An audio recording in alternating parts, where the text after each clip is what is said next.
Hey guys, I'm back with Glory here. We are about to do a probate role play. Stay tuned. Watch how Glory handles different responses, navigates a phone call. This is with regard to probate prospecting. So, Glory, I will have you go ahead and start with a ring ring, and we'll get into the call. Okay. Thank you so much, Bruce. Uh, ring ring? Hello. Yeah, hi. Am I speaking to Bruce Hill? Yeah, this is Bruce. Hi, Bruce. My name is Glory Abia. I hope you're doing well today. I don't want to take much of your time. I work with ABC Realty, and we have a service for families going through probate. I am not really sure if I have the right person here, but do you by any chance have an involvement with the estate of John Smith? Um, I do, but how'd you get this number? Oh, that is a great question. We connected with you because the courthouse indicated that you were the personal representative to the estate of John Smith. So we kind of got your details from the courthouse. Oh, okay. All right. Yeah, what's up? Oh, okay. So I am not really sure if this is something that would be right for you. Do you have a quick minute for me to tell you what I was calling about? Yeah, go. Oh, thank you so much for that. Our team offers a turnkey program that helps with the probate process. So we handle tasks like selling real estates, arranging real estate sales, property cleanouts, and other responsibilities that you might not be able to handle yourself. So do you mind me asking, Bruce, are you all stuck anywhere in the process, or do you have anything, do you have things handled really well for you so far? No, my attorney's doing everything for me. I'm not stuck anywhere. We got it covered. Oh, that is great. Sounds great. Sounds like you have someone good helping you out. Yeah, we're good. Oh, well, it's all good. That makes perfect sense. But I completely understand that you really have everything currently handling well so far. But if anything changes down the road, maybe I could shoot you some info on what we do. Do you mind if I can get your email or something to probably send you info on? No, I really don't need anything right now. Like I said, I think we got everything pretty much handled. So I'm good. Yeah, I totally understand that. But do you mind if I leave my name and number? Probably we could keep in touch. You might need our help somehow, probably someday. Yeah, you can leave your number. Okay. Do you have something to write on? Sure. Yeah, go ahead. Okay. Number is 207 Okay. 104 Mm-hmm. 2240. Yep. 2240. Okay. Okay, so my name is Gloria Abia. Okay. All right. So I thank you so much for your time. And before I let you go, Bruce, if you don't mind, I know you've got your attorney currently handling that, like the probate process for you. And let's say in a couple of months, maybe you have everything behind you. Were you thinking about selling real estate or you're leaning towards keeping it? Which house are you talking about? Oh, well, I don't really know. I just wanted to, I kind of called to know if there is any real estate involved. Oh, with probate? Yeah, sure. Yeah, so my dad had a couple of places.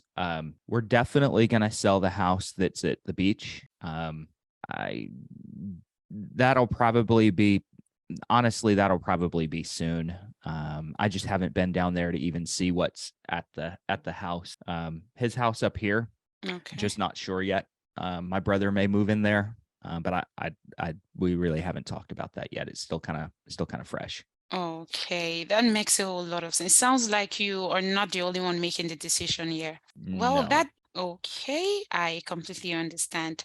But let's say you have your way, like personally, which way would you lean on to like do you think you'd maybe take a proposal for it, like an offer if you were to probably sell? The house here. Yeah. I mean, I could always see what you guys are you're I guess you guys realtors or investors? What do you do?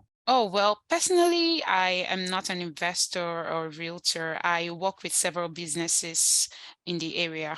Yeah, I work with real estate specialists and they know a whole lot about the probate process. So I have like my team leader is really good with the probate process and he could actually help you with that.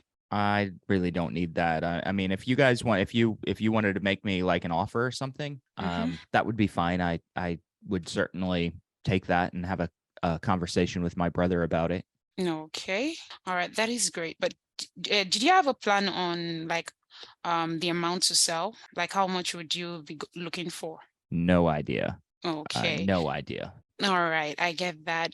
Do you mind me asking like a few questions about the property? Yeah. I mean, I'm kind of busy, but I got another um 2 or 3 minutes is fine. Okay. Thank you so much for that. Is there like a mortgage on the property or is it free and clear? It's free and clear, nothing owed. Okay. So is there anyone like is the house kind of vacant or is it Yeah, it's occupied? vacant right now. If my brother moved in, it might be in the next month or so, it's completely vacant at the moment. All right, I get that.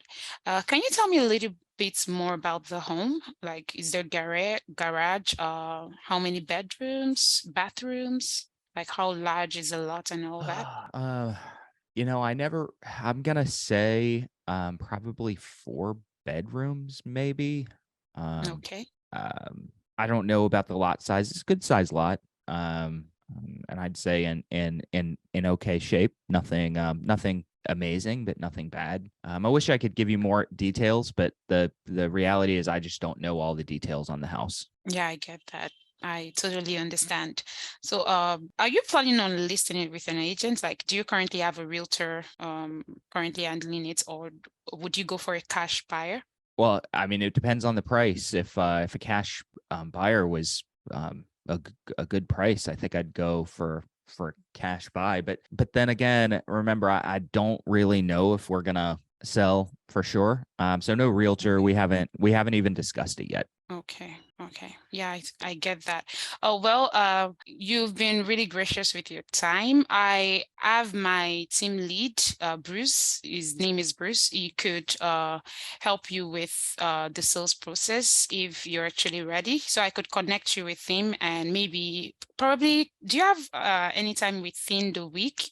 Maybe on Friday or Saturday, if you could come have a look at the house. Well, I work evenings. I work evenings, so I don't know. And I work a little bit on Saturday. I'd say maybe Saturday afternoon might be okay. But the reality is, Sunday and Monday are my days off. So Okay. those would probably be a little bit better. Okay. I think working with your time should be better. It would maybe put you in kind of ease whenever you're free. So since you said Monday and Tuesday, can we do it on Monday morning? Maybe you could swing in and probably do a quick evaluation of the house. I'll be sleeping on Monday morning. So I go to sleep at like 5 a.m. Afternoons probably a little bit better, or Sunday. So I go to work on Tuesdays, but Sunday afternoon or Monday afternoon. Okay. All right. I think I should go for Sunday afternoon. Is that okay with you? Yeah, sure. All right. Thank you so much, Bruce. And I appreciate your time so much. And Okay. have a great day. All right. Thank you. Okay. Bye. Break. All right. Oh my God. Good. No, no, no, no. Good, good. Took a few notes on just a couple of little things. Most of these are small, like really, really small. Like use a specific word instead of another word. Yeah. But one of them that I want you to consider and play with as you make calls is potentially a slightly slower opening. Okay. Not and it's not because I want to draw your opening out, but I want you to sound potentially less perfect on the opening. Okay. So the opening was very, very good. But it was fast. There was no normal conversation patterns. And typically when you are if you are doing a call, the more polished and perfect and scripted and professional you are, the more uncomfortable the person on the other line gets. When you do a really good, smooth opening, it can seem rehearsed to the person on the other end. Now, we are rehearsed. Our opening is probably the most rehearsed part of our call. but I don't want it to seem rehearsed to them. So that's why I'll go a little bit slower. So you were like, hey, you said, hey, can I speak with Bruce Hill? Bruce, this is Gloria Bai or Abia, sorry. And what I'd rather you do is go, hey, this is my name's Glory. I was looking for Bruce Hill. Do I have the right number? So something like that. You don't have to use that line, but something like that, where you're creating some curiosity right there with your opening. They don't feel like you're fully prepared and scripted and perfect on your opening. And then as you go through a few things, I don't want to take a bunch of your time because I might not even have the right person here. Are you the Bruce that has involvement with the estate of John Doe? Are you the personal representative? So something a little bit more confused sounding and a little bit less polished. I know Okay. that sounds really weird. Polished is normally a good thing. We are polished, but we don't sound polished, and that in itself makes people feel more comfortable. Okay. Okay. Next thing that I got is I kind of asked how you got my information. You gave a really good response, but you mentioned courthouse a couple of times. I prefer to use the word court records. Okay. Now, you can say courthouse probably once.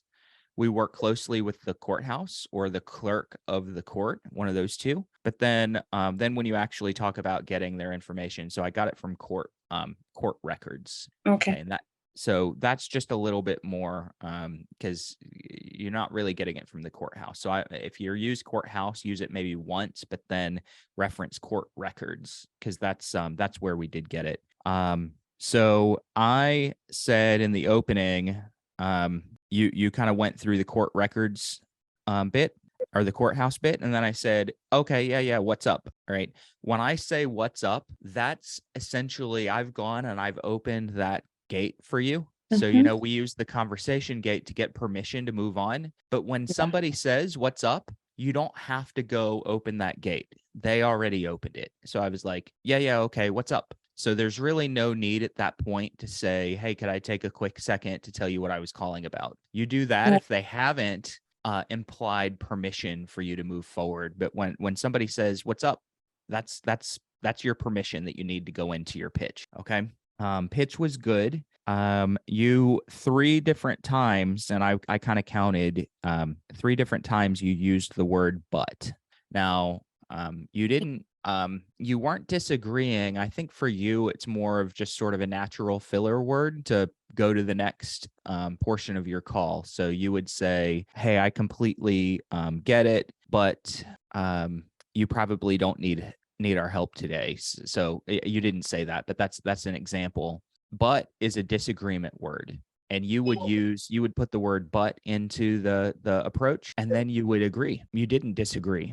So it kind of creates a subconscious, unconscious confusion in their mind. You said but, so you're disagreeing, but then you agreed with me. And what I don't want them doing is hearing the word but and automatically assuming that you're there to disagree with what they've just said. So No. be conscious about the word but, even if it's just a filler word, just be conscious about that and try to trim that out a little bit. Last 2 things. After your phone number, you said, this is Gloria, you said your name. You said it pretty fast. So when you tie your name with your phone number, deliver it slowly, and maybe people know how to spell Glory, but maybe spell your last name for someone. I just want that to sound like you really think that they're writing your information down. We Okay. know that they're probably not taking your information down. All right. I'm gonna add one more thing in there. So you had led with, can I send you some information? I think you tried to justify it a little bit too much. So can I send you some information on what we do? And then you tried to justify it. And the more you justify a request like that, the more they feel like something's fishy or something's like you're trying to pull something on them. So if you're going to make a request to send some information, just make the request. You can do a little bit of justification before you make the request, just a little bit. Keep it short. So it might sound like this. Look, why don't I? Here we go. I know you guys don't know what you're going to do yet. Just in case you do decide to sell, why don't I send you some information on what we do? That way you have some details and you can talk about it with your family. Is that fair? Okay. Okay. And then they say yes. Do you think I could send that by email? Yes or no. But yes. Okay. The way that I phrased that is more likely to get a yes than a no because I phrased it a kind of a certain way. Yeah. And then so I would just kind of ask to send information a little bit differently than you did. The way you phrased it caused me to say no. It wasn't Yeah. because I would have naturally said no, but it caused me to say no because I felt like you're spending too much time justifying this and clarifying the ask, and something might be a little bit wrong with me saying yes because you're trying too hard is what it felt like. Okay. Okay. And then I had asked you if you were a realtor and an investor, and you immediately went to not personally. I work with a team. So this is where I say, personally, I work. My team leader is a realtor and an investor, but we have an entire team to help with so much of the probate process. So yes, we could arrange an offer or an evaluation of the house, but we also do a lot more. So now you're kind of leading with, I directly asked if you were a realtor, and you danced around that, and you danced so much that I didn't pick up on the fact that your team leader was a realtor or an investor. Okay. You kind of said it, but it wasn't very clear. All right. Oh, Okay, perfect. Now, those are several different things. I mean, all in all, the call was very good.